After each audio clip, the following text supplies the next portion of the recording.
আসসালামু আলাইকুম। এটিএন বাংলা সংবাদে সবাইকে স্বাগত জানাচ্ছি। ফাতিহা শাফি। শুরুতেই বিআরবি কেবলস সংবাদ শিরোনাম।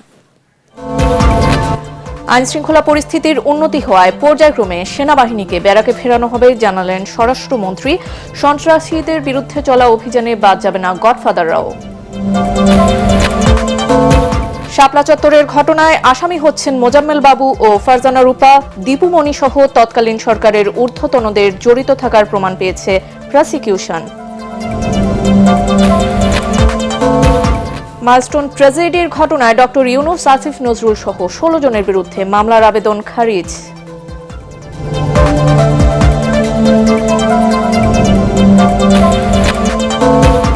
এবং ঋণের বোঝা মাথায় নিয়েই ধান তোলা ও শুকানোয় ব্যস্ত সুনামগঞ্জের কৃষকরা বোরো মৌসুম পর্যন্ত সহায়তা অব্যাহত রাখার দাবি।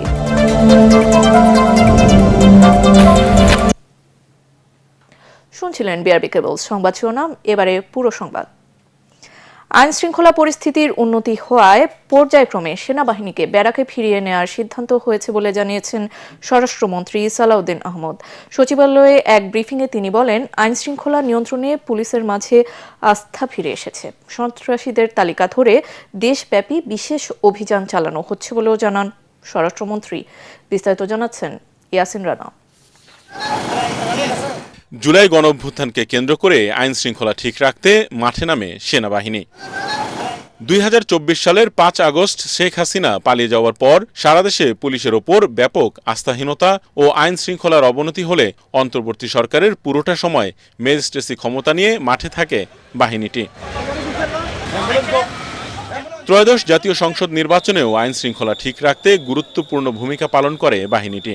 নির্বাচনের পরে ম্যাজিস্ট্রেসি ক্ষমতা না থাকলেও মাঠে রয়েছে বাহিনীর সদস্যরা। তবে বর্তমানে আইন শৃঙ্খলা উন্নতি হওয়ায় সরকার মনে করছে ব্যারাকে ফিরে যাওয়ার সময় হয়েছে সেনা সদস্যদের। আমরা অনির্দিষ্টকালের জন্য সেনাবাহিনীকে মাঠে আইন শৃঙ্খলা পরিস্থিতি নিয়ন্ত্রণের কাজে রাখতে পারবো না। নির্বাচিত সরকার, রাজনৈতিক সরকার দায়িত্ব গ্রহণ করেছে। আমরা পুলিশ বাহিনীকে একটা সুশৃঙ্খল অবস্থায় ফেরত নিয়ে আসতে পেরেছি বলে আমাদের এখন বিশ্বাস জন্মেছে, জনমনেও বিশ্বাস জন্মেছে।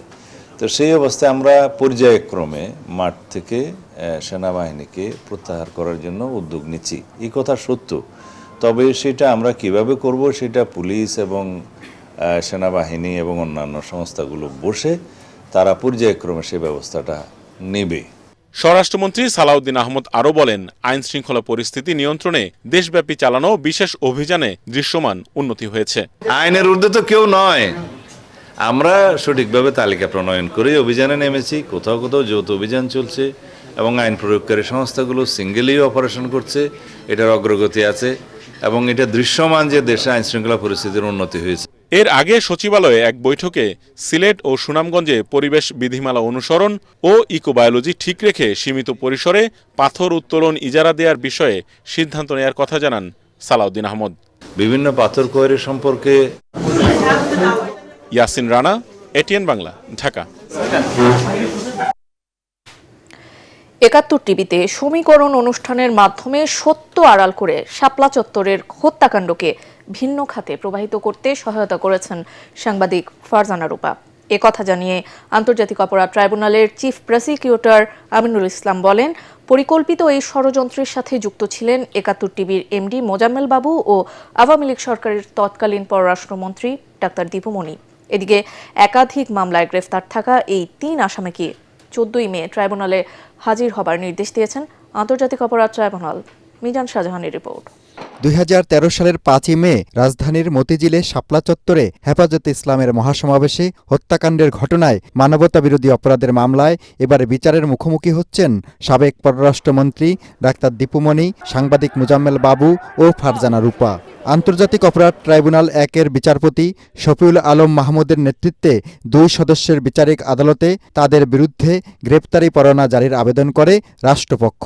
শুনানি শেষে 14 মে আসামিদের হাজির করার আদেশ দেয় ট্রাইব্যুনাল। 71 টেলিভিশন, জামেল বাবু, ফারজানা রূপা, তাদের যে একটা ভূমিকা ছিল এই হেফাজত ইসলামের এই ঘটনাটাকে ভিন্ন খাতে প্রবাহিত করবার জন্য যে একটা প্রচেষ্টা ছিল, তাতে করে আমাদের কাছে মনে হয়েছে যে এইটাও একটা সিস্টেমেটিক ক্রাইমের মধ্যেই ছিল।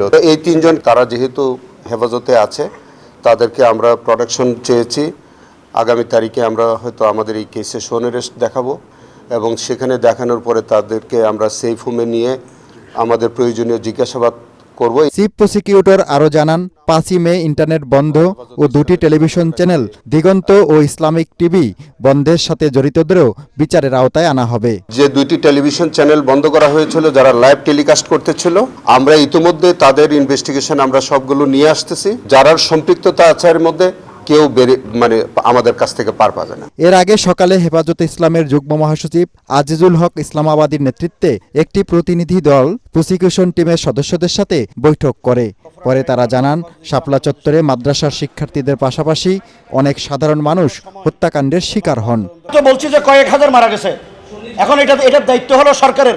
বিগত আওয়ামী লীগ সরকারের আমলে 13 বছর আমরা তদন্ত করতে পারি নাই। যারা মারা গেছে লাশ দাফন করার জন্য সুযোগ দেয় নাই, জানাজা পড়তে সুযোগ দেয় নাই। এদিকে জুলাই গণঅভ্যুত্থানে রাজধানীর মোহাম্মদপুরে 9 জনকে হত্যা মামলায় পলাতক আওয়ামী লীগ নেতা জাহাঙ্গীর কবির নানক ও ব্যারিস্টার শেখ ফজলুনুর তাপস সহ 28 জনের বিরুদ্ধে অভিযোগ গঠনের আদেশের দিন পরিবর্তন করে 10ই মে ঠিক করেছেন ট্রাইব্যুনাল। মিজান শাহজাহান, এটিএন বাংলা, ঢাকা। দুর্নীতি দমন কমিশন দুদক সংস্কার ও পুনর্গঠনের আশ্বাস দিয়েছেন প্রধানমন্ত্রী তারেক রহমান। একথা জানিয়েছেন টিআইবির নির্বাহী পরিচালক ডক্টর ইফতেখারুজ্জামান। সচিবালয়ে প্রধানমন্ত্রীর সাথে বৈঠক শেষে তিনি একথা জানান। এ সময় দুর্নীতি দমনে আন্তর্জাতিক মানদণ্ড অনুসরণ, জবাবদিহিতা বৃদ্ধি এবং সুশাসন নিশ্চিত করতে সরকারকে বিভিন্ন পরামর্শ দেওয়ার কথাও জানান ডক্টর ইফতেখারুজ্জামান। ইয়াসিন রানার আরও একটি রিপোর্ট। সচিবালয়ে প্রধানমন্ত্রী তারেক রহমানের সাথে বৈঠক করেন ট্রান্সপারেন্সি ইন্টারন্যাশনাল বাংলাদেশের নির্বাহী পরিচালক ডক্টর ইফতেখারুজ্জামান। এ সময় প্রধানমন্ত্রী তার দেয়া বিভিন্ন পরামর্শ অনুযায়ী ব্যবস্থা নেয়ার আশ্বাস দেন। বৈঠক শেষে ব্রিফিংয়ে ইফতেখারুজ্জামান বলেন, 2028 সালে দুর্নীতি বিরোধী আন্তর্জাতিক কনফারেন্স বাংলাদেশে আয়োজনের বিষয়ে সম্মতি দিয়েছেন প্রধানমন্ত্রী। আন্তর্জাতিক দুর্নীতি বিরোধী কনফারেন্স সেটি বাংলাদেশে হোস্ট করা উচিত আমি মনে করি, আমি টিআইবি মনে করি। এবং এই প্রস্তাবটি নিয়ে আমি আজকে মাননীয় প্রধানমন্ত্রীর সাথে কথা বলেছি। তিনি এক বাক্যে আমার সাথে একমত হয়েছেন, সম্মত হয়েছেন যে তিনি নীতিগতভাবে একমত। দুর্নীতি দমন ও সুশাসন নিশ্চিতে বেশ কিছু পরামর্শ দেওয়ার কথাও জানান তিনি। নির্বাচনী ইশতেহার এবং এর আগের 31 দফা এবং জুলাই সনদ, এর মধ্যে মূলত সুশাসন এবং দুর্নীতি প্রতিরোধক বিষয়ক যে অঙ্গীকারগুলো আছে, যে প্রত্যয়গুলো আছে, ঘোষণাগুলো আছে, সেগুলো বাস্তবায়নের লক্ষ্যে কি সরকারের কি করণীয় সেই বিষয়ে টিআইবি বেশ কিছু পরামর্শ সংশ্লিষ্ট সম্পর্কিত ডকুমেন্ট ইতিমধ্যে আমরা সরকারের কাছে উপস্থাপন প্রেরণ করেছিলাম। সম্পূর্ণ ইতিবাচকভাবেই তিনি আমাদের পরামর্শগুলো শুনেছেন এবং বলেছেন যে আমাদের সাথে প্রায় 100% একমত এবং চেষ্টা করবেন সেগুলো বাস্তবায়নের জন্য সরকারের সাধ্যমতো অগ্রসর হওয়ার জন্য। বৈঠকে দুর্নীতির বিরুদ্ধে সরকারের কঠোর অবস্থানের কথা প্রধানমন্ত্রী পুনর্ব্যক্ত করেছেন বলে জানান টিআইবির এই শীর্ষ ব্যক্তি। ইয়াসিন রানা, এটিএন বাংলা, ঢাকা।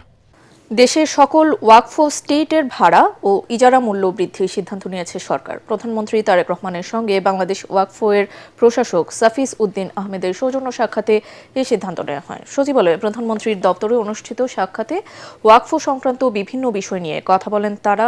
পরে ব্রিফিংয়ে বিষয়টি নিশ্চিত করেন ধর্মমন্ত্রী শাহ মোফাজ্জল হোসাইন কায়কোবাদ। এবারের হজ যাত্রা গতবারের চেয়ে নির্বিঘ্ন হয়েছে বলেও জানান তিনি। সংসদ সদস্য শামীম কায়সার লিঙ্কন ও ধর্ম সচিব মুন্সি আলাউদ্দিন আল আজাদ এ সময় উপস্থিত ছিলেন। অংশীজনদের স্বার্থ সংরক্ষণ করে বর্তমান সরকার স্বাধীন গণমাধ্যম নীতিমালা করতে চায় বলে জানিয়েছেন তথ্যমন্ত্রী জহিরুদ্দিন স্বপন। বর্তমানে তথ্য প্রবাহের বাইরে থাকা বা তা বন্ধ রাখার শক্তি সরকারের নেই জানিয়ে তিনি বলেন, নিয়ন্ত্রণ নয়, সভ্য দেশগুলোর মতো বাংলাদেশও গণমাধ্যমকে মুক্ত রাখতে চায় বর্তমান সরকার। রাজধানীতে 3 দিন ব্যাপী দ্বিতীয় আইসিবিসি এক্সপোর উদ্বোধনে এসব কথা বলেন তিনি। বিস্তারিত জানাচ্ছেন সৈয়দ রিয়াজ। রাজধানীর বসুন্ধরা কনভেনশন সেন্টারে শুরু হলো 3 দিনব্যাপী দ্বিতীয় international cable TV broadcast and communication ICBC expo. দেশের কেবল টেলিভিশন এবং ব্রডকাস্টিং শিল্পকে আরও আধুনিক ও প্রযুক্তি নির্ভর করতে এই মেলা নতুন সম্ভাবনার দ্বার উন্মোচন করবে বলে আশা সংশ্লিষ্টদের। আমরা যে চ্যানেলগুলো নিয়ে গ্রাহক সেবাটা গ্রাহকের কাছে পৌঁছে দিচ্ছি, এই চ্যানেলগুলো একটি অসাধু চক্র পাইরেসি করে চালিয়ে দিচ্ছে। ডিজিটাল সম্প্রচার, fibre network, smart set top box, IPTV এবং আধুনিক কন্টেন্ট ডেলিভারি পদ্ধতি কেবল খাতে নতুন যুগের সূচনা করেছে বলে জানান উদ্যোক্তারা। না হলো 3 কোটি জনগণ আমাদের গ্রাহক, যে গ্রাহকদেরকে আমরা এই সেবাটি দিয়ে আসছি, যেই সেবা থেকে সরকারের একটি বিপুল পরিমাণ রাজস্ব আয় হওয়া সম্ভব। আমরা যারা টেলিভিশন আমরা চাই গ্রাহক প্রতি আমাদেরকে 1 টাকা করে দিতে, 1 টাকা, তাহলে আমাদের টেলিভিশনগুলো বেঁচে যাবে। আর এখানে সবচেয়ে বেশি আমি মনে করি লাভবান হবে আমাদের দেশ। তো আমি আশা করব যে আমাদের বর্তমান তথ্যমন্ত্রী মহোদয় বিষয়টিকে খুব সিরিয়াসলি নেবেন। আইসিবিসি এক্সপো 2026 উদ্বোধনে তথ্য ও সম্প্রচার মন্ত্রী বলেন, গণমাধ্যমে কোনো রকম কর্তৃত্ব প্রতিষ্ঠা বা নিয়ন্ত্রণ করতে চায় না সরকার, তবে সংশ্লিষ্ট খাতে শৃঙ্খলা ফিরিয়ে আনা জরুরি বলে মন্তব্য করেন তিনি। একটা ডিজিটাল প্যারামিটার দরকার, যার দ্বারা আমরা তথ্য সংগ্রহ করব। এই দুটো জিনিস হাতে পাওয়ার পরই আমরা আমাদের সকলের সম্মতিক্রমে ডিজিটাল বেসড মিডিয়া পলিসি আমরা রোডম্যাপ ডিক্লেয়ার করব, এবং যার সব কিছুর অভিভাবক হবে একটা স্বাধীন গণমাধ্যম কমিশন। এ সময় কেবল অপারেটরদের শুধু লাভের ব্যাপারটি না দেখে পরিবেশ রক্ষারও পরামর্শ দেন মন্ত্রী। শুভ উদ্বোধনের ঘোষণা করছি। পরে মেলার উদ্বোধন করেন তিনি। এই মেলা চলবে 9 এপ্রিল শনিবার পর্যন্ত। সৈয়দ রিয়াজ, এটিএন বাংলা, ঢাকা। নবায়নযোগ্য জ্বালানির ব্যবহার বাড়াতে রাজধানীর প্রতিটি বাসায় সোলার প্যানেল বসানোর উদ্যোগ নেওয়া হবে বলে জানিয়েছেন বিদ্যুৎ ও জ্বালানি মন্ত্রী ইকবাল হাসান মাহমুদ টুকু। রাজধানীর আগারগাঁওয়ে বাংলাদেশ চীন মৈত্রী সম্মেলন কেন্দ্রে 3 দিন ব্যাপী বিদ্যুৎ ও নির্মাণ সরঞ্জামের মেলা উদ্বোধন করে তিনি বলেন, জাতীয় গ্রিডে লোড কমাতে এই সিদ্ধান্ত নেওয়া হয়েছে, এজন্য সোলার পাওয়ারকে সহজলভ্য করা হবে বলেও জানান তিনি। জুনের মধ্যে এ সংক্রান্ত নীতিমালাও প্রণয়ন করা হবে। মন্ত্রী আরও বলেন, বিদ্যুতের দাম বৃদ্ধি নিয়ে এখনো কোনো সিদ্ধান্ত হয়নি। আপনারা যদি সেখানে ঢাকা শহর থেকে বাংলাদেশের যত শহর আছে, এই শহরে যে রুফটপ আছে, এই রুফটপগুলোতে আপনারা প্রাইভেট যারা এই রুফটপগুলোতে সোলার দিয়ে এবং যে বাড়ির ছাদে দিলেন সেই বাড়িকে আপনারা বিদ্যুৎ দিলেন, এবং আপনারা মাস শেষে যে আপনাদের যে নেট ক্যালকুলেটর আছে সেই যে ক্যালকুলেটর থেকে বিলটা নিয়ে আসলে, বাড়িওয়ালা তো ছাদ এমনি দিবে না, আপনাদের কিছুটা ভাড়াও তাদের দিতে হবে, ওইটা আপনাদের বিল থেকে রিডাকশন করে দেবেন। ত্রয়োদশ জাতীয় সংসদের দ্বিতীয় অধিবেশন বসবে আগামী 7 জুন রবিবার। 2026-27 অর্থ বছরের বাজেট উপস্থাপিত হবে এই অধিবেশনে। এক বিজ্ঞপ্তিতে রাষ্ট্রপতি মোহাম্মদ শাহাবুদ্দিন অধিবেশন আহ্বান করেন। জাতীয় সংসদ সচিবালয়ের সচিব ব্যারিস্টার গোলাম সরোয়ার ভূঁইয়া স্বাক্ষরিত বিজ্ঞপ্তিতে জানানো হয়, সংবিধানের 72 অনুচ্ছেদের 1 দফায় প্রদত্ত ক্ষমতা বলে রাষ্ট্রপতি এই বাজেট অধিবেশন আহ্বান করেছেন। 7 জুন বিকেল 3টায় শুরু হবে অধিবেশন। পরের দিনই সংসদে বাজেট উপস্থাপন করবেন অর্থমন্ত্রী আমির খসরু মাহমুদ চৌধুরী। এটি হবে ত্রয়োদশ জাতীয় সংসদের প্রথম বাজেট অধিবেশন। একই সাথে প্রধানমন্ত্রী তারেক রহমানের নেতৃত্বে বিএনপি সরকারের প্রথম বাজেট। সংসদের প্রথম অধিবেশন শুরু হয়েছিল গত 12 মার্চ। রাজধানীর উত্তরায় মাইলস্টোন স্কুল অ্যান্ড কলেজে বিমান বাহিনীর যুদ্ধ বিমান বিধ্বস্তের ঘটনায় অন্তর্বর্তী সরকারের সাবেক প্রধান উপদেষ্টা ডক্টর মোহাম্মদ ইউনূস সহ 16 জনের বিরুদ্ধে মামলার আবেদন খারিজ করে দিয়েছেন আদালত। ঢাকার মহানগর হাকিম আরিফুল ইসলামের আদালতে এ আবেদন করেন নিহত এক শিক্ষার্থীর পরিবার। এতে সংশ্লিষ্টদের বিরুদ্ধে দায়িত্ব অবহেলার অভিযোগ আনা হয়।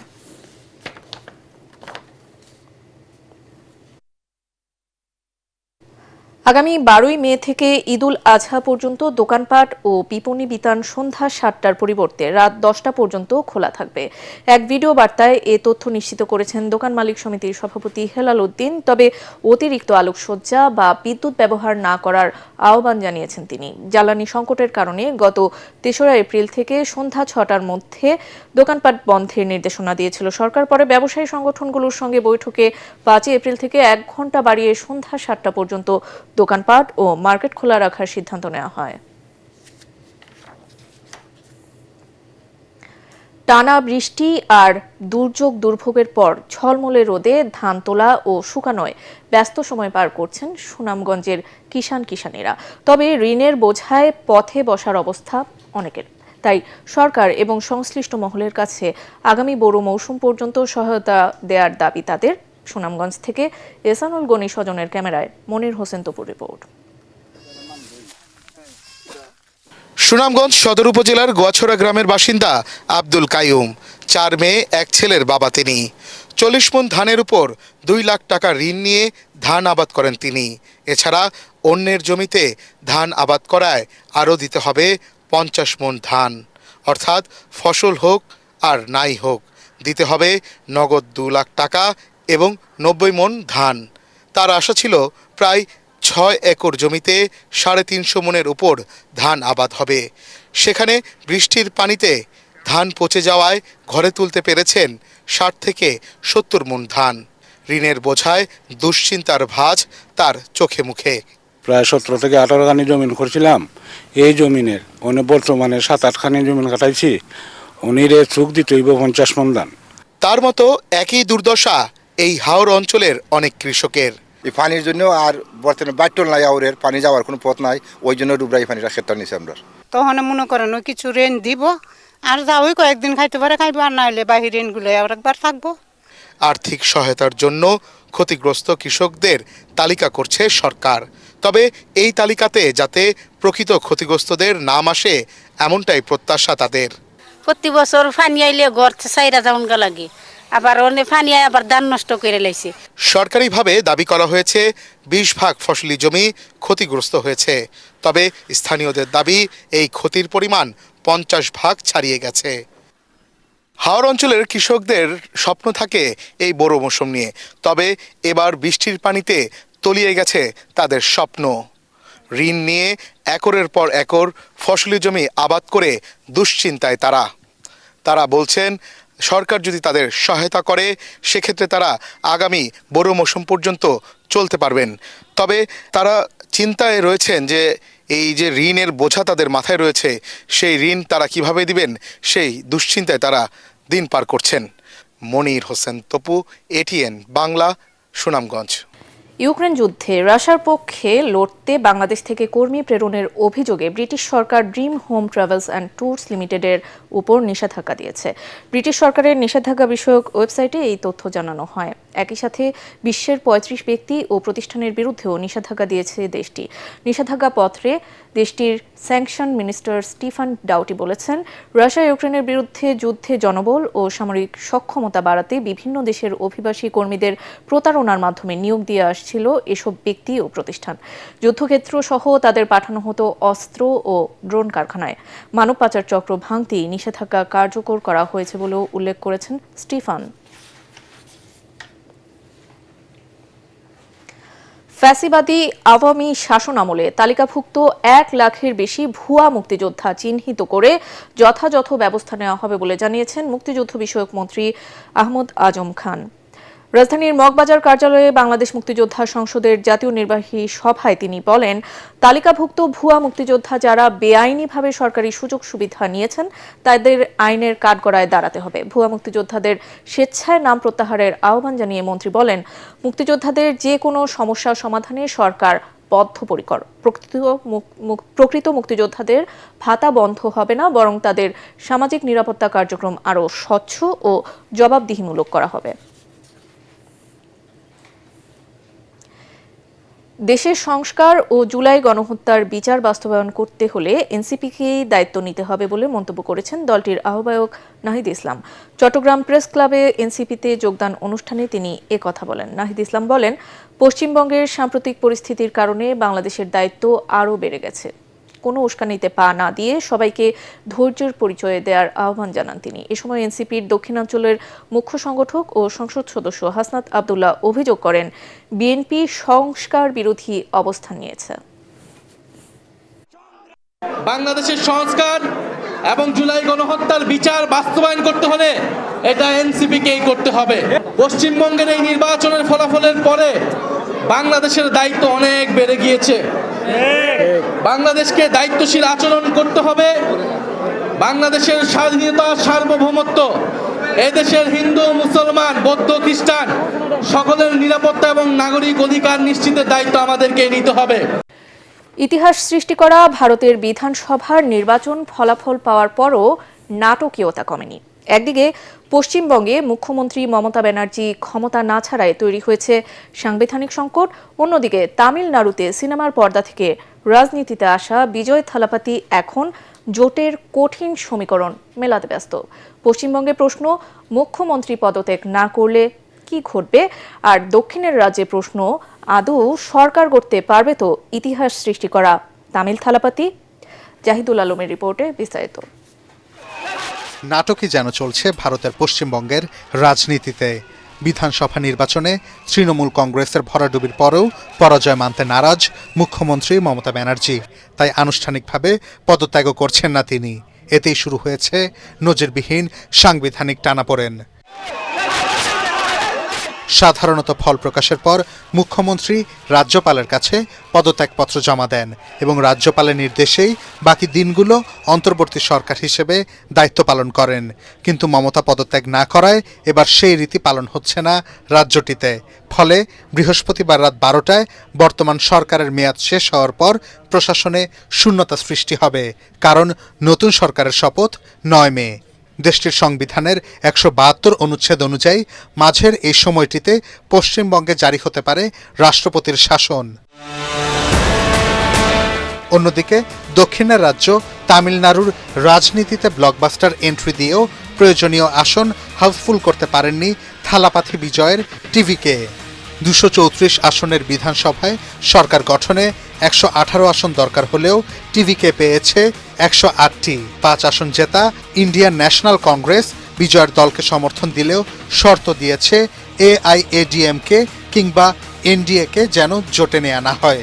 ফলে সরকার গঠনে এখনো দরকার অন্তত 5টি আসন। জোটের এই জটিল অঙ্ক মেলাতেই সিপিআই, সিপিএম এবং ভিসিকের সমর্থনের দিকে তাকিয়ে আছে বিজয়ের দল। জাহিদুল আলম, এটিএন বাংলা। খুব দ্রুতই ইরান যুদ্ধ শেষ হবে বলে আভাস দিয়েছেন মার্কিন প্রেসিডেন্ট ডোনাল্ড ট্রাম্প। তবে হরমুজ প্রণালী খুলে দেওয়ার চুক্তি না মানলে ইরানে আগের চেয়েও ভয়াবহ ও তীব্র বোমা হামলা চালানো হবে। এর আগে পাকিস্তানের কর্মকর্তাদের বরাত দিয়ে রয়টার্স জানায়, চলমান যুদ্ধবন্ধে সমঝোতা স্মারক সইয়ের কাছাকাছি পৌঁছেছে ওয়াশিংটন, তেহরান। এদিকে ইরানের বিরুদ্ধে যুক্তরাষ্ট্র ও ইসরায়েলের শুরু করা যুদ্ধকে অবৈধ বলে মন্তব্য করেছে চীন। তবে যুক্তরাষ্ট্রের সঙ্গে শুধু ন্যায্য ও পূর্ণাঙ্গ চুক্তি গ্রহণ করবে বলে জানিয়ে দিয়েছে ইরান। আশিকুর রহমান জানাচ্ছেন বিস্তারিত। হরমুজ প্রণালী খুলে দেওয়ার প্রস্তাব মেনে নিলে ইরানে যুদ্ধ শেষ হবে বলে জানিয়েছেন যুক্তরাষ্ট্রের প্রেসিডেন্ট ডোনাল্ড ট্রাম্প। ট্রুথ সোশ্যালে দেয়া এক পোস্টে ট্রাম্প জানান, ইরান রাজি হলে এপিক ফিউরি অভিযানের সমাপ্তি ঘটবে। তখন হরমুজ প্রণালীতে নৌ অবরোধ তুলে তা সবার জন্য উন্মুক্ত করে দেয়া হবে। ট্রাম্প সতর্ক করে বলেন, যদি ইরান রাজি না হয় তবে আবারও বোমা হামলা শুরু হবে। do that, we'll have to go a big step further. But with that being said, they want to make a deal. We've had very good talks over the last 24 hours. এর আগে মধ্যস্থতাকারী দেশ পাকিস্তানের কর্মকর্তাদের বরাত দিয়ে রয়টার্স জানিয়েছে, যুক্তরাষ্ট্র ও ইরানের মধ্যে চলমান যুদ্ধ বন্ধে দুই পক্ষই সমঝোতা স্বাক্ষরের কাছাকাছি পৌঁছেছে, যা অনেকটাই চূড়ান্ত পর্যায়ে রয়েছে।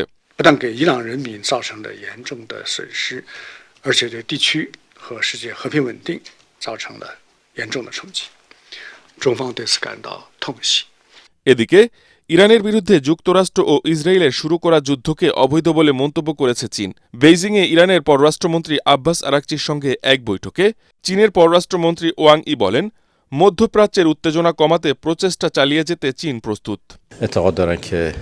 ایران بعد از جنگ متفاوت از ایران قبل از جنگ هست و یک ارتقاء وضعیت بین‌المللی پیدا کرده، توانمندی‌های خودش رو و اقتدار خودش رو به اثبات رسونده. بنابراین دوره جدیدی از همکاری‌های بین ایران অন্যদিকে ইরান যুক্তরাষ্ট্রের সঙ্গে শুধু একটি ন্যায্য ও পূর্ণাঙ্গ চুক্তি গ্রহণ করবে বলে জানিয়েছে দেশটির পররাষ্ট্রমন্ত্রী আব্বাস আরাকচি। বৈঠকে আরাকচি ওয়াশিংটনকে স্পষ্ট বার্তা দিয়ে বলেছেন, ইরানের স্বার্থ রক্ষা করে এমন স্থায়ী ও ন্যায়সঙ্গত সমাধান ছাড়া তেহরান কোনো কিছু মেনে নেবে না। এ সময় চীনের দৃঢ় অবস্থানের জন্য বেইজিংকে ইরানের ঘনিষ্ঠ বন্ধু বলে ধন্যবাদ জানান Abbas Araghchi. Ashikur Rahman, ATN Bangla. স্থানীয় সরকার নির্বাচন যথাসময়ে না দিলে জনগণ আন্দোলনে নামবে বলে জানিয়েছে জামায়াতে ইসলামী। রাজধানীর মগবাজারে সাংবাদিকদের সাথে মতবিনিময় সভায় দলের কেন্দ্রীয় নির্বাহী পরিষদের সদস্য ও ঢাকা মহানগর উত্তরের আমির মোহাম্মদ সেলিম উদ্দিন স্থানীয় নির্বাচন রাজধানী দিয়ে শুরু করার দাবি জানান। বলেন, নির্বাচন না দিয়ে প্রশাসক বসিয়ে খুব খারাপ কাজ করেছে বিএনপি।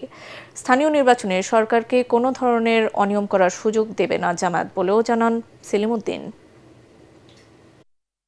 নির্বাচন না দিয়ে এখানে প্রশাসক বসিয়ে দিয়েছে, পলিটিক্যাল প্রশাসক। এটা কি ফান্ড তসরুপ করার জন্য করলো, না প্রশাসনের সব জায়গায় নিজেদের লোক বসে টসাইয়া সাজাইয়া টাজাইয়া শক্তিমত্তা নিয়ে ইলেকশন করতে চায়? কিন্তু তাদের মনে রাখতে হবে, জনগণকে খেপাইয়া বিএনপি যদি মনে করে যে তাইরে নাইরে কইরা কিছু একটা করে ফেলবে, এটা পারবে না। নির্বাচন না দিলে আন্দোলন শুরু হবে, জনগণের মধ্যে জন অসন্তোষ ব্যাপক যখন বাড়বে তখন নির্বাচন দিতেই হবে। মন্ত্রী বা হুইপদের স্থানীয় উন্নয়নে খবরদারি করা সংবিধান পরিপন্থী বলে দাবি করেছেন সুশাসনের জন্য নাগরিক সুজন সম্পাদক ডক্টর বদিউল আলম মজুমদার। জাতীয় প্রেস ক্লাবে ত্রয়োদশ জাতীয় সংসদের সংরক্ষিত নারী আসনের নবনির্বাচিত সংসদ সদস্যদের তথ্য নিয়ে সংবাদ সম্মেলনে তিনি কথা বলেন। এ সময় রাজনৈতিক ক্ষমতায়ন এবং সিদ্ধান্ত গ্রহণে নারীরা অংশগ্রহণ বাড়াতে তাদের প্রতিনিধিত্ব অর্থবহ হওয়া প্রয়োজন বলে জানান তিনি। এজন্য দলীয় প্রধানের অনুগ্রহ বন্টনের হাতিয়ারে পরিণত না করে সরাসরি ভোটের মাধ্যমে সংসদে নারী প্রতিনিধিত্ব নির্বাচন করার আহ্বান জানান সুজন সম্পাদক। সংবাদ সম্মেলনে জানানো হয়, সংরক্ষিত নারী আসনের 50 জন সংসদ সদস্যের মধ্যে 40 জনের আয়কর রিটার্ন দেওয়ার তথ্য পাওয়া গেছে। 5 কোটি টাকার অধিক সম্পদের মালিক রয়েছেন 20 জন। বর্তমানে মামলা রয়েছে 6 জনের বিরুদ্ধে। আশা করেছিলাম যে অন্তত এই একটা ছোট নির্বাচন হলফনামাগুলো ঠিকভাবে পূরণ করা হয়েছে, এটা পরিপূর্ণভাবে তারা যাচাই বাছাই করবে এবং একই সাথে সমতা তারা নিশ্চিত করবে। আমরা আশা করি যে আমাদের নির্বাচন কমিশন এইসব থেকে শিক্ষা গ্রহণ করবে, শিক্ষা গ্রহণ করে ভবিষ্যতে যেন এগুলোর দিকে নজর দেয়। নেত্রকোনার মদনে 12 বছরের এক ছাত্রীকে ধর্ষণের মামলায় মাদ্রাসা শিক্ষক আমানুল্লাহ সাগরকে রিমান্ডে পাঠিয়েছে আদালত।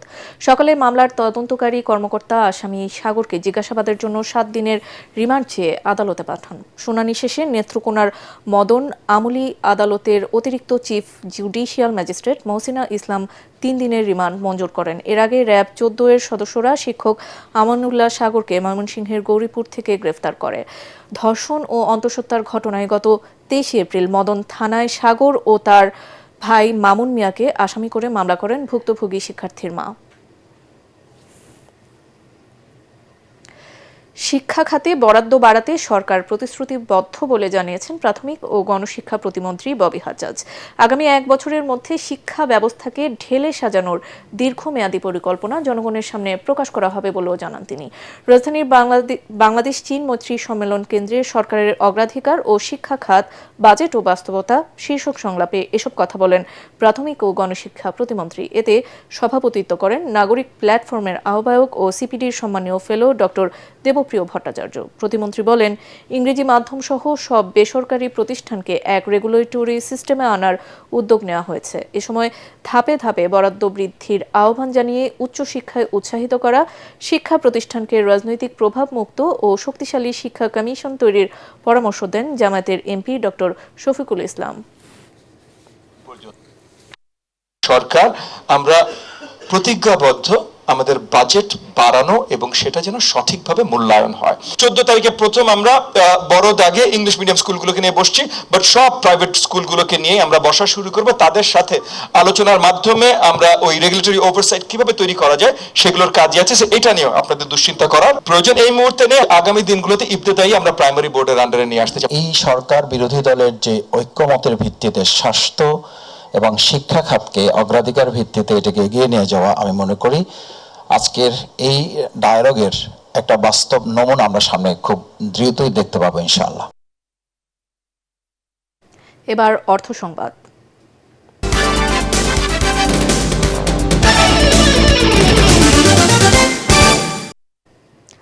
জনগণকে কর ব্যবস্থাপনার সাথে সম্পৃক্ত করা হবে। কর আদায় বাড়াতে ব্যবসা ও বিনিয়োগ বান্ধব পরিবেশ নিশ্চিতে সরকার কাজ করছে বলে জানিয়েছেন প্রধানমন্ত্রীর অর্থ ও পরিকল্পনা উপদেষ্টা রাশেদ আল মাহমুদ তিতুমির। রাজধানীতে প্রাক বাজেট আলোচনা সভায় এসব কথা বলেন তিনি। এ সময় করের বাড়তি চাপ, দুর্নীতি ও ব্যবসা পরিচালনায় হয়রানির অভিযোগ তুলেন ব্যবসায়ী সংগঠনের নেতারা। একই সাথে করের টাকার সঠিক ব্যবহার নিশ্চিতে সরকারকে আহ্বানও জানান তারা। তরিক ইসলামের রিপোর্ট। সকালে রাজধানীর সিএ ভবনে অনুষ্ঠিত হয় ডিজিটাল অ্যাকাউন্টিং ও রাজস্ব আহরণ নিয়ে আইসিএবি ও ফাইন্যান্সিয়াল এক্সপ্রেস আয়োজিত এ গোলটেবিল আলোচনা সভা, আমাদের মাথার উপরে এলডিসি গ্র্যাজুয়েশন, যেখানে বক্তারা বলেন দুর্নীতি দেশি বিদেশি বিনিয়োগে বড় বাধা। সরকারের রাজস্ব নীতির কারণে ব্যবসা পরিচালনা ব্যাহত হচ্ছে বলেও অভিযোগ করেন ব্যবসায়ী সংগঠনের নেতারা। রুলসকে ইজি করতে হবে। আমাদের যে IFRS for SMEs still is a very complicated one. এটা প্রিফিল্ড ইজি ইয়াতে যান। আমরা কিন্তু আপনাকে বলছি না যে সব ছেড়ে দেন। Your ultimate target in 3 years or 5 years আমরা এই জায়গাটায় যাব। প্রধান অন্তরায় হচ্ছে আমাদের এনবিআর। এনবিআর এর 3টা বিভাগে আমাদের কিন্তু প্রতি পদে পদে বাধা দেয়। প্রতি পদে পদে আমরা নাজার হচ্ছি এনবিআর এর কাছ থেকে। এই এনবিআর এর এই ট্যাক্স টোটাল সিস্টেমটাকে যদি আমরা ঢেলে না সাজাই, যদি ডিজিটালাইজ না করি, তাহলে কিন্তু আমরা বিনিয়োগ বাড়াতে পারবো না। আপনি যেভাবে আমাকে ধরপাকড়া করে ট্যাক্স কালেকশন করেন, আমার ট্যাক্সের টাকা আপনি কিভাবে খরচ করেন ওটার জন্য একটা সেল করা উচিত, জবাবদিহিতার জায়গা বের করা উচিত। আপনি ব্রিজ বানাবেন রাস্তা ছাড়া, অথবা রাস্তা বানাবেন ব্রিজ ছাড়া আমার টাকা দিয়া, আর আমারে বলবেন যে টাকা নাই। আলোচনা সভায় প্রধানমন্ত্রীর অর্থ ও পরিকল্পনা উপদেষ্টা জানান, সরকার বিনিয়োগ বান্ধব পরিবেশ নিশ্চিতে কাজ করছে। অর্থনীতিতে জনগণের অংশগ্রহণ নিশ্চিত করার আশ্বাসও দেন তিনি। বিনিয়োগ হইতে হবে, শিল্পায়ন হতে হবে। অর্থনীতির আকার যদি না বাড়ে, করের আকার বাড়বে না। আমরা এখন মনে করি যে আমরা একটা ধ্বংসপ্রাপ্ত অর্থনীতি আছে, সেই অর্থনীতিকে আপনি যদি সামনের দিকে যেতে চান, তাহলে মাননীয় প্রধানমন্ত্রী যে কথাটি বলেছেন, তিনি মানবিক গণতান্ত্রিক কল্যাণ রাষ্ট্র দেখতে চান। আগামী বাজেটে স্বাস্থ্য ও শিক্ষা খাতে বরাদ্দ বাড়াতে সরকার কাজ করছে বলেও জানান উপদেষ্টা। তরিক ইসলাম, এটিএন বাংলা, ঢাকা। রাজধানীর বসুন্ধরায় আয়োজিত ফুড এক্সপোতে বিপুল সাড়া পেয়েছে হামদর্দ পণ্য। ইন্টারন্যাশনাল কনভেনশন সিটি বসুন্ধরায় শুরু হওয়া food and beverage product, packaging, food and agriculture equipment and machinery এক্সপোতে হামদর্দ কর্নার উদ্বোধন করেন প্রতিষ্ঠানটির তথ্য ও গণসংযোগ বিভাগের পরিচালক আমিরুল মোমিনিন মানিক। এ সময় তিনি বলেন, ভোক্তাদের চাহিদা ও আধুনিক স্বাস্থ্যসেবার কথা মাথায় রেখে নতুন নতুন মানসম্পন্ন পণ্য বাজারজাত করছে হামদর্দ। জানান ডক্টর হাকিম মোহাম্মদ ইউসুফ হারুন ভুইয়ার পরিচালনা এবং অধ্যাপক কামরুন নাহার হারুনের দিক নির্দেশনায় আপোষহীনভাবে কাজ করছে প্রতিষ্ঠানটি। এ সময় হামদর্দের নতুন 2টি পণ্য, ম্যাঙ্গো ও অরেঞ্জ ইনস্ট্যান্ট ড্রিঙ্ক পাউডারের সফট লঞ্চিং করা হয়। শিল্প সাহিত্য সংস্কৃতি জগতের খ্যাতিমান 100 জন ব্যক্তিত্বকে নিয়ে নির্মিত হয়েছে ফরিদুর রেজা সাগরের নতুন গ্রন্থ প্রিয়জন আপনজন। রাজধানীর একটি অভিজাত হোটেলে আয়োজিত অনুষ্ঠানে বইটির প্রচ্ছদ উন্মোচন করেন অধ্যাপক আব্দুল্লাহ আবু সাইদ, অভিনেতা আফজল হোসেন, অন্য প্রকাশের প্রধান নির্বাহী মাজহারুল ইসলাম এবং লেখক ফরিদুর রেজা সাগর। বইটির প্রচ্ছদ শিল্পী আফজল হোসেন এবং প্রকাশক অন্য প্রকাশ। প্রচ্ছদ উন্মোচন অনুষ্ঠানে উপস্থিত ছিলেন দেশের শিল্প সাহিত্য ও সংস্কৃতি জগতের খ্যাতিমান ব্যক্তিরা।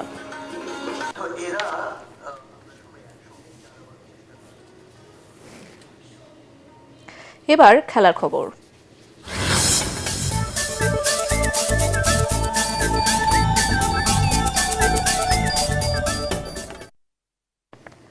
2025 সালের বিপিএলে ম্যাচ ফিক্সিংয়ের অভিযোগে ক্রিকেটার সহ অন্তত 5 জন জড়িত থাকার প্রমাণ পেয়েছে বাংলাদেশ ক্রিকেট বোর্ড পিসিবি।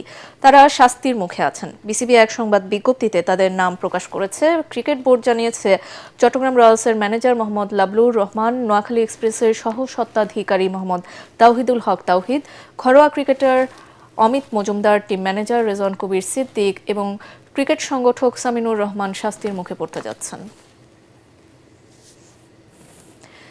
বিশ্ব টেস্ট চ্যাম্পিয়নশিপে নিজেদের অবস্থানের উন্নতি করতে চায় বাংলাদেশ। ম্যাচ পূর্ব সংবাদ সম্মেলনে তেমনটাই জানান বাংলাদেশ দলের অধিনায়ক নাজমুল হোসেন শান্ত। এদিকে পাক অধিনায়ক শান মাসুদ স্বাগতিকদের প্রশংসা করে বলেন, ভালো ব্র্যান্ডের ক্রিকেট খেলে জয়ের আশা তাদের। শুক্রবার মিরপুর শেরেবাংলা স্টেডিয়ামে বাংলাদেশ ও পাকিস্তানের মধ্যকার 2 ম্যাচের প্রথম টেস্টটি শুরু হবে সকাল 10টায়। ফরাগ আরমানের রিপোর্ট। দীর্ঘদিন পরে টেস্ট খেলতে নামবে বাংলাদেশ। লাল বলের ম্যাচে টাইগারদের প্রতিপক্ষ পাকিস্তান। তার জন্য প্রস্তুতিতেও কমতি নেই স্বাগতিক শিবিরে। সম্প্রতি পেস বোলিংয়ে ঈর্ষণীয় উন্নতি করেছে ফিল সিমন্সের শিষ্যরা। মিরপুরের পিচ বরাবরই আলোচনায় থাকে। সংবাদ সম্মেলনে বাংলাদেশ দলের অধিনায়ক নাজমুল হাসান শান্ত জানান, উইকেট যেমনই হোক ভালো খেলার প্রত্যাশা তাদের। রিসেন্টলি যদি আপনি মিরপুরের উইকেট দেখেন, স্পেশালি হোয়াইট বল ক্রিকেট আমরা যে কয়েকটা সিরিজ খেললাম, আগের থেকে অনেক বেটার উইকেট, ভালো উইকেট। সো এখন আশা করা যেতেই পারে যে স্লোলি এই জায়গাটাতে ব্যাটসম্যানরা আরেকটু ভালোভাবে ব্যাটিং করতে পারবে। আগেরবার বিশ্ব টেস্ট চ্যাম্পিয়নশিপে পয়েন্ট টেবিলের 7 নম্বরে ছিল বাংলাদেশ। এবার শান্তর লক্ষ্য অবস্থানের উন্নতি করার। এবছর টার্গেট থাকবে আমার মনে হয় যে তার থেকে আরেকটু যদি বেটার পারফর্ম করতে পারি, 4-5 এরকম যদি শেষ করতে পারি খুবই ভালো লাগবে। এদিকে পাকিস্তানের চেনা প্রতিপক্ষ বাংলাদেশ। দুই দল ইতিমধ্যেই 15টি টেস্ট ম্যাচ খেলেছে। 2024 সালের আগস্টে রাওয়ালপিন্ডিতে 2 ম্যাচের সিরিজে স্বাগতিকদের হোয়াইট ওয়াশ করেছিল টাইগাররা। সংবাদ সম্মেলনে পাকিস্তানের অধিনায়ক শান মাসুদ জানান, সেই পরাজয়ের প্রতিশোধ নয়, ভালো খেলে জয় চান তারা। আমরা জানি ওদের শক্তিমত্তার ব্যাপারে। মুলতানে 26 রানে 6 উইকেট হারিয়েও ম্যাচ জিতেছিল। আমরা কাউকে হালকাভাবে নিব না, আবার প্রতিশোধের কথাও ভাবছি না। আমরা ভালো খেলে জিততে চাই। পাকিস্তানের অধিনায়ক জানান, বাংলাদেশের বিপক্ষে খেলাটা বরাবরই চ্যালেঞ্জিং। সেই চ্যালেঞ্জে তারা জিততে চান। আপাতত জয়ের দিকেই নজর তাদের।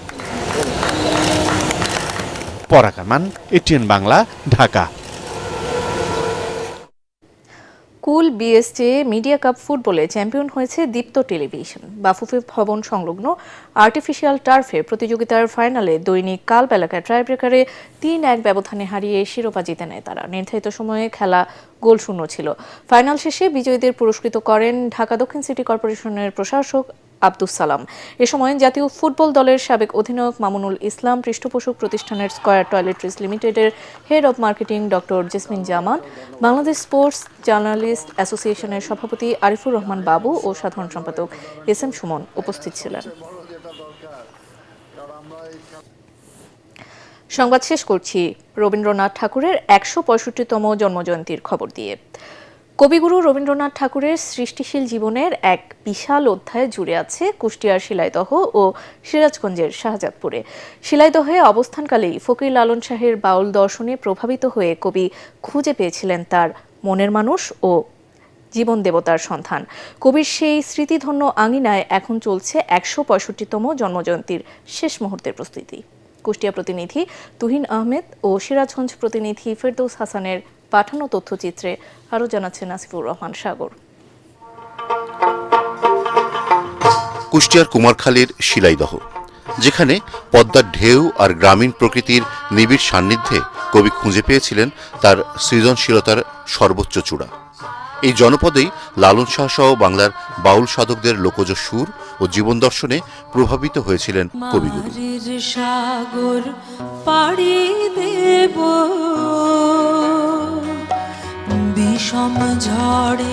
ঊনবিংশ শতকের কর্তাভজাদের গান আর বাউল পদাবলী থেকেই কবি মগ্ন হয়েছিলেন তার জীবন দেবতার ধ্যানে। শিলাইদহে বসেই তিনি লিখেছিলেন সোনার তরী, চিত্রা কিংবা চৈতালির মতো বিশ্বজয়ী কাব্য। এমনকি নোবেলজয়ী গীতাঞ্জলির অনুবাদও শুরু হয়েছিল এই কুঠিবাড়ির আঙিনায়। 25শে বৈশাখ কবির 165তম জন্মবার্ষিকী উপলক্ষে শিলাইদহ কুঠিবাড়িতে এখন সাজ রব। অনুষ্ঠানকে আরো উপভোগ্য করার জন্য আপনারা জানেন এখানে কবির অনুষ্ঠান উপলক্ষে কবির রচিত গান, কবিতা, নাটক এগুলো মঞ্চস্থ হবে।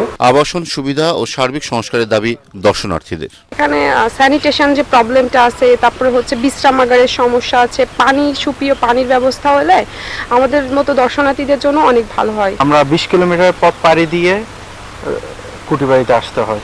তো এখানে যদি আশেপাশে কোনো রেস্ট হাউস বা থাকার মতো কোনো গেস্ট হাউস হয়, তা আমরা উপকৃত হবে এবং যারা আসবে তাদের জন্য অনেক ভালো হবে। এদিকে উৎসবের আমেজ ছড়িয়ে পড়েছে সিরাজগঞ্জের শাহজাদপুর রবীন্দ্র কাচারি বাড়িতেও, সেখানেও 8 থেকে 10 মে পর্যন্ত চলবে 3 দিনব্যাপী রবীন্দ্র মেলা ও সাংস্কৃতিক অনুষ্ঠান। কাচারি বাড়ি ও অডিটোরিয়াম সংস্কার শেষে এখন চলছে আলোকসজ্জা। শুক্রবার শাহজাদপুরে উৎসবের উদ্বোধন করবেন বিদ্যুৎ ও জ্বালানি মন্ত্রী ইকবাল হাসান মাহমুদ টুকু। প্রাণের এই উৎসবের মাধ্যমে কবির গান আর কবিতা আবারও মুখরিত হবে বাঙালির হৃদয়ে। আসিফুর রহমান সাগর, এটিএন বাংলা। শেষ করার আগে বিআরবি কেবল সংবাদ শিরোনাম আরও একবার। আইনশৃঙ্খলা পরিস্থিতির উন্নতি হওয়ায় পর্যায়ক্রমে সেনাবাহিনীকে ব্যারাকে ফেরানো হবে জানালেন স্বরাষ্ট্রমন্ত্রী। সন্ত্রাসীদের বিরুদ্ধে চলা অভিযানে বাদ যাবে না গডফাদাররাও। শাপলা চত্বরের ঘটনায় আসামি হচ্ছেন মোজাম্মেল বাবু ও ফারজানা রূপা। দীপুমণি সহ তৎকালীন সরকারের ঊর্ধ্বতনদের জড়িত থাকার প্রমাণ পেয়েছে প্রসিকিউশন। মাইলস্টোন ট্রেজেডির ঘটনায় ডক্টর ইউনুস, আসিফ নজরুল সহ 16 জনের বিরুদ্ধে মামলার আবেদন খারিজ।